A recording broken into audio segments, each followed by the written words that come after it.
Hi, this is Abe Wesley. That ain't he tells it like a TI is. If you like my video, please give it a thumbs up. If you like my channel, please subscribe. The topic I'm going to talk to you today about is the Hollywood Reporter interview that they did with Dunbar Mercury about the ending of the Wendy Williams show. It was all over the internet. I think it was either Wednesday. I think it was either Wednesday or Thursday. But a lot of blogs picked up on it, and a lot of people saying they just put this out for publicity so people can watch Sherry Shepherd show. That might be a valid point, but I did want to hear Dunbar Mercury side of the situation. I think everybody wanted to hear Dunbar Mercury side of it. Let me pause this right quick. Okay, I'm back now. I kind of noticed. Like I said, I want to hear Dunbar Mercury side, but I kind of noticed something was going on with Wendy. We all kind of knew it as fans who watched the show.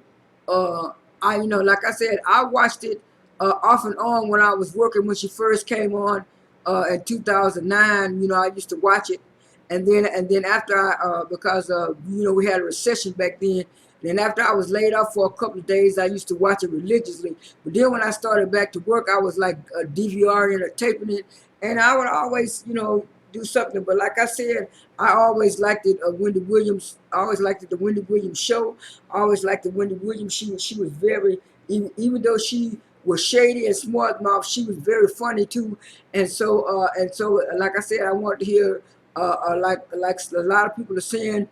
There's Dunbar's Mercury's part, there's Wendy's part, and there's somewhere in between the middle. And I think all of them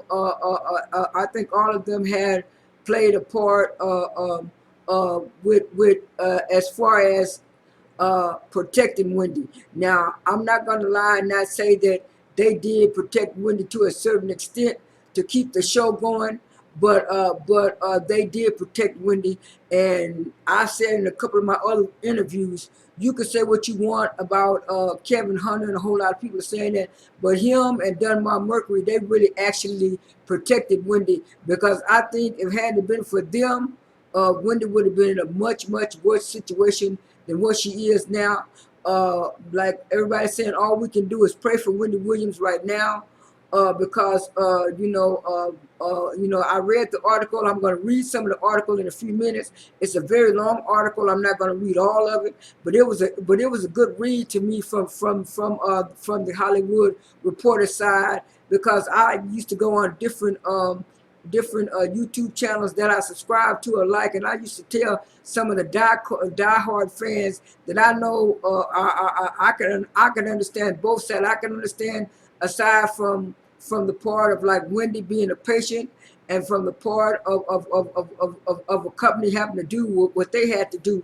I'm gonna put my little 2 cents in after I read some of the article.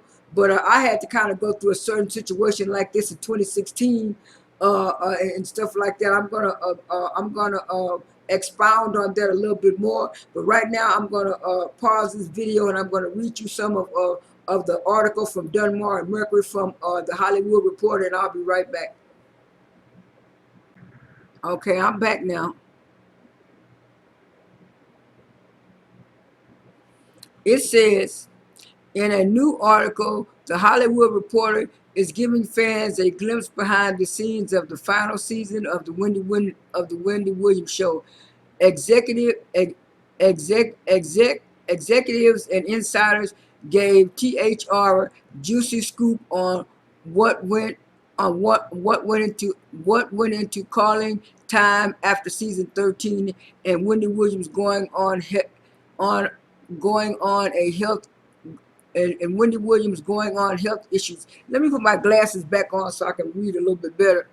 Uh, Sources told The Hollywood Reporter during a 4-year span, producers queried execs about Wendy's sobriety at least 25 different times. The higher-ups would then have to decide whether to broadcast the show live, while Wendy often maintained she was fine. In some cases, the execs had to review the second taping of an episode to see whether Williams appeared to be sober in every instance, bar one per episode to hit the air.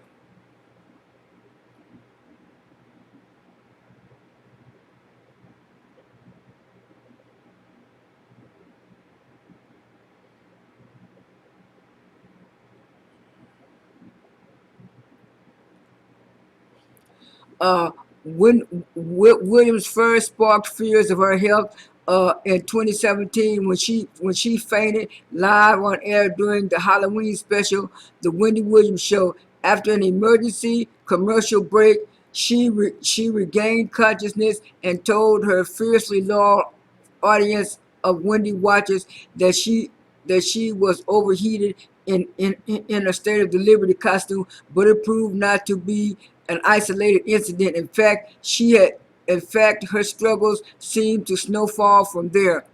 Over the next 4 years, the woman who rose to fame, dishing the unvarnished truth about others, had become her own hottest topic. Nothing seemed Nothing, it seemed, was off limits, which only endeared her to her audience. From her famous purple chair, Wendy, from a purple chair, Williams spoke openly and unapologetically about her ongoing struggles with substance abuse, revealing through tears in 2019 that she had been staying in a sober living facility. Before that, the host had done time at a high-end rehab in Florida, which, according to Marcus and Bernstein, was paid for by Dunbar Mercury.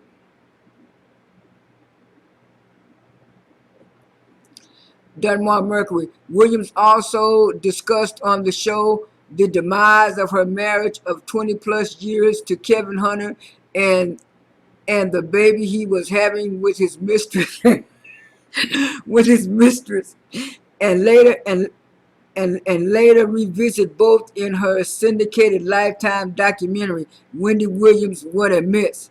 Hunter, who had been Williams' manager and producer on the show, was fired in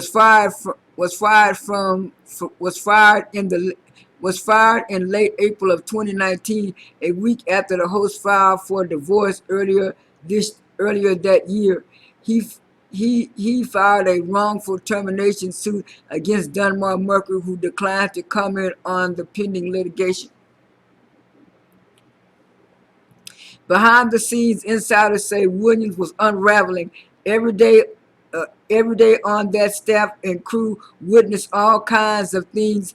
All kinds of things. One said, once, yeah, things one show source said. According to two more, during that 4-year period,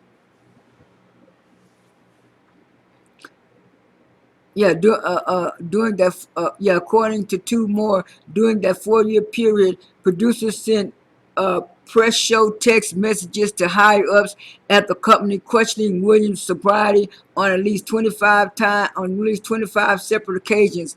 Those at the top would then have to make an ultra quick judgment call on whether to go live at 10 a.m., which those sources say was typically complicated by the fact that Williams would insist she was fine in some of those instances. The episodes in question was then second taping of the day, which meant it would air until later in the week, giving the execs time to rewatch the hours to see if to see if Williams appeared inebriated and all and yeah inebriated and ooh, let me get my glasses focused. Inebriated. In all but one case, it was decided that she seemed fine and the episode aired as planned. The exception occurred in the spring of 2021 and a repeat ran in its place. One of those sources added that staffers would find bottles of alcohol up in the ceiling titles and other weird places in the office. Ooh. Ooh. Involving her physical and mental health. Zanotti declined to comment on specific writings. What we do know is that Wendy had a history of chronic illness and that she had publicly spoke about it. By the summer of 2021, Williams was in and out of hospital and doctor's care, according to multiple sources, who were not comfortable discussing her health publicly. Many initially assumed substance abuse was solely to blame, but per those same sources, it became clear that there were other health issues at play. Soon Williams, who's been open about her battles with Graves' disease, an autoimmune disorder that impacts the thyroids, and hyper and and thyroid disease, and her lymphedema, which causes swelling in the arms and legs, was being whisked from one expert to the next as medical professionals tried to figure out what was causing symptoms non-linear speech, brain fog, memory loss, and even hallucinations. To this day, we do not truly know what the issue is, said Bernstein. Young, who replaced uh uh uh yeah non-linear speech, brain fog, memory loss, brain loss, and even hallucinations. To this day, we don't know what truly is the issue, says Bernstein. Young, who replaced Hunter as Williams' manager in 2019, remained optimistic. Part of it, he acknowledged, is his general outlook, and with Marcus and Bernstein's help, he had her in front of the top doctors in Manhattan. If they couldn't, if they could just figure out what was wrong, they couldn't help her get back on track. Plus, he said she got she got sick the day before. She was very sick one day, and the next day she was 300% better. So while they were searching for answers, I'm saying that could have happened. Back at the show, the staff was forced on launching season 13. Promo shoot was scheduled for September 2nd, which would focus on the number 13. It showed a random, a scary number for a lot of people, so we had an idea of an elevator with the 13th floor at it opened up to our stage, and it was like, okay, it's okay, said Dunbar Mercury, Senior Vice President of Marketing, and Adam Lewis. An elevator was constructed at nearby studio, and Williams would be seen riding up to the 13th floor. The night before world the night before word came via Young that she wouldn't be well enough to make it. Williams was back in the hospital with the set already built. Lewis and the team revised the plan, sticking Williams' iconic purple chair in the elevator instead. Oh, yeah, I remember that. A week later, the host bailed on her promotional appearance too. A statement was posted to the show's social media. Williams was dealing with some ongoing health issues and would need to undergo further evaluation. I think we thought, shoot, this is a little unexpected and we're going to have to pivot, recalled Dunbar Mercury executive VIP of programming, Alexandra Jevitt. But I didn't even think that point that we thought the show was going to launch September 20th. Things went from bad to worse. Photos of Williams walking the city streets in blue hospital booties began floating into the internet. A few days later, reports of her being hospitalized for a psychiatric evaluation followed it. It had become clear internally that they would need to push the season premiere by a couple of weeks, but Lewis and the show's PR team were still trying to figure out what exactly they said. Then Williams came down with COVID. with COVID-19, it was one of those moments where it was like, okay, oh, it was like one of those moments like, oh no, now she's got COVID. But at least there is something instead of we don't know, we don't know what to tell you, he said.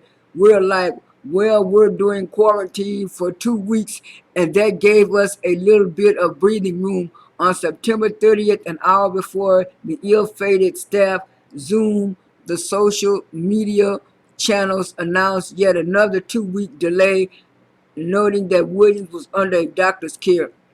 The station had been the station had been plenty the station had been plenty patient had plenty patience up until now, and a new plan was needed. They started calling saying, guys, if you don't put out one new episode, we're going to pull it. So what could we do? We started saying, let's just do a couple of weeks of guest host until she's better, says Marcus, with Bernstein adding, for the first 4, 5, 6, 8 weeks, we think we can put a band-aid on it and Wendy's come back.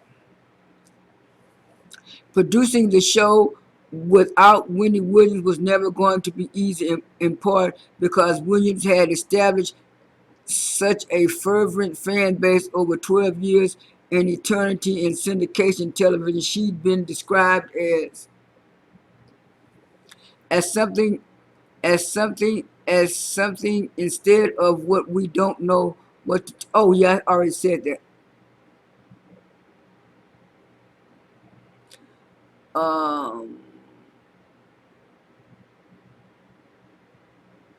There was one more thing I wanted to kind of cover on Wendy Williams.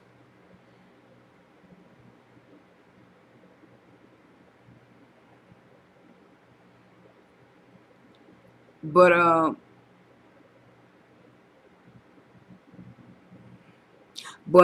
that was the gist of it. Like I said, I wasn't gonna read everything. That was the gist of it. But like they said at the beginning, Sherry Shepherd got blamed. They were saying Sherry Shepherd was like a whole lot of the rotating guest hosts that they had. But like I said earlier in the video, I had went through a similar situation with my back end, rather hurt my back because I was just like Wendy. My doctor said I was okay to come back. Then I kept going and out. And they brought me into the office and they said, Miss Wesley, are you able to work or not able to work? And I said, well, I got one more doctor's appointment. I'm gonna express to my doctor, you know, he got to give me some kind of note or some kind of patient saying that. And that's what Bernstein said. They said they didn't know they got the best doctors, but no doctors would give them a good definition on